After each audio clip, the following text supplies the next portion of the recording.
What's up, everyone? Today we're making choux au craquelin. First, we need butter, soft enough to mix, but not melted. Add about a quarter cup of regular white sugar and mix until it's nice and smooth. These cream puffs taste like they came straight from a pastry shop, and all you need are simple ingredients. But there are a few tricks to get them just right, and I'll show you exactly how. Add half a cup of all-purpose flour right into the butter and sugar, and mix it into a dough. Mix until it comes together into a soft dough ball. Now you need a sheet of parchment paper. Place the dough on it. Press it down a bit with your palm. Then cover it with another sheet. This way it's going to be way easier to roll it out. Grab a rolling pin and roll the dough out nice and thin. You're aiming for about 1/8 of an inch thick. Thin, but not paper thin. Carefully transfer the dough onto any flat surface or cutting board, and pop this in the freezer and leave it there until it's ready for its turn. Time to make the choux pastry. It's pretty easy, but there's one important detail I'll mention in a bit. Pour some water into a saucepan with a thick bottom. Toss in a piece of butter and throw in 1/3 teaspoon of salt. Set the heat to medium and wait for the butter to melt. Once the butter is melted, give it a stir until smooth, then let it come to a boil.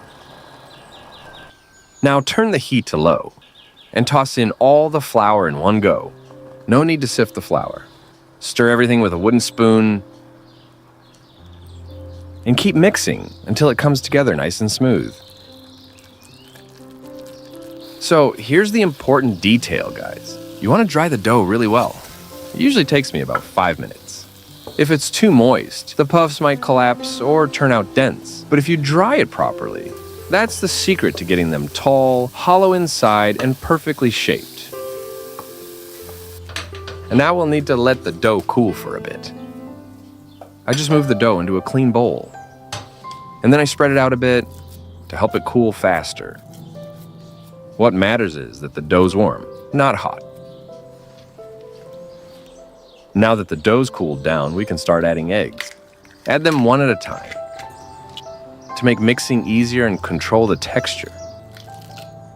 It'll be lumpy at first, but don't worry. It gets smoother as you mix.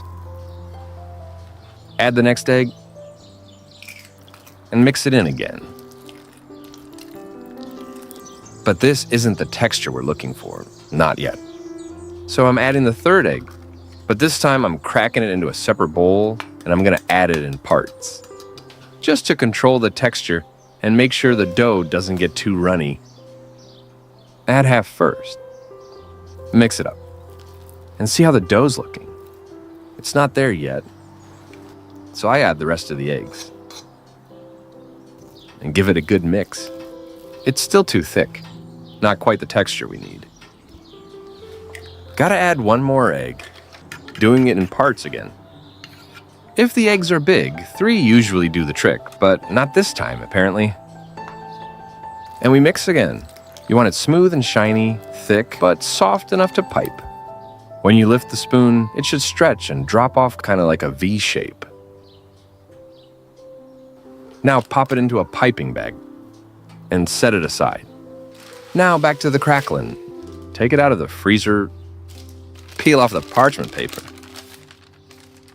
and we'll need to cut out little circles. These will be our crunchy tops.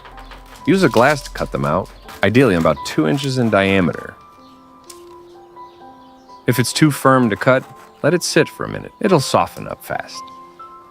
Now place a sheet of parchment paper on your baking tray and use that same glass to lightly mark circles. I like to dust it with a bit of flour. It helps mark the right size for the cream puffs. All right, let's finally pipe this dough, guys. Keep the bag straight and fill in those circles. Now take one of those craquelin circles. Place it right on top of each puff. Perfect. Now, pop them in the oven. See the video description for baking temperature and time. In the meantime, we're gonna make our custard. We'll need 2 tablespoons of regular all-purpose flour. But if you've got cake flour, even better. I actually prefer it that way. Add 4 tablespoons of sugar and a pinch of salt to balance things out. And just give it a good mix until everything's nice and smooth. Now we need 3 egg yolks. Crack the eggs and separate the yolks from the whites. Then put the yolks into a separate bowl. Next up, pour 2 cups of milk into a saucepan, preferably one with a thick bottom. Set it on the stove and turn the heat to medium. Heat the milk until it's just about to boil. Gradually add the dry ingredients we prepared earlier. Sprinkle in a little at a time, stirring right away. If you pour it all in at once or don't mix quickly enough, you'll end up with lumps. Cook the mixture until it thickens about 1 minute. Then, slowly pour in the eggs in a thin stream to temper them. Now pour the egg mixture back into the saucepan with the rest and stir everything together. Cook the cream for about 3 minutes, whisking constantly until it thickens to a smooth, velvety texture. Pour the custard into a cool bowl to stop the cooking. You can strain it for a smoother texture, but it's optional. Once the custard has cooled to about room temperature, cover it with some plastic wrap.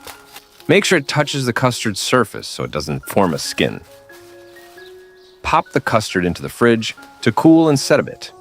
About 20 to 30 minutes should do it. All right, let's whip the cream. Grab a super cold bowl. Freezer cold is even better. And pour in 1 cup of heavy cream. It whips up much better this way. Start whipping on low speed, and once you see some foam, turn it up to medium and keep going. Once soft peaks start to form and the cream thickens, add a tablespoon of sugar. Keep going until you've got stiff peaks. Now take the chilled custard out of the fridge. It's nice and set, exactly how we want it. Scoop the custard into the whipped cream and beat it on low speed until everything's smooth and combined. That's the consistency we want. If you're enjoying this video and this beautiful cream puff filling, now's a perfect time to like and subscribe to the channel. Take the cream puffs out of the oven and give them a little time to cool down. They look absolutely adorable.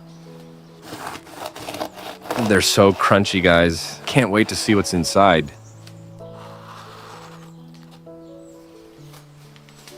Now scoop the cream into a piping bag. Poke a little hole in the bottom of each puff and squeeze the cream inside. All right, time to cut these open, folks.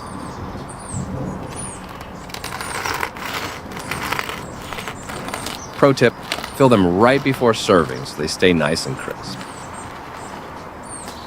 And here they are, a crunchy crust with delicate cream that melts in your mouth. Definitely worth making.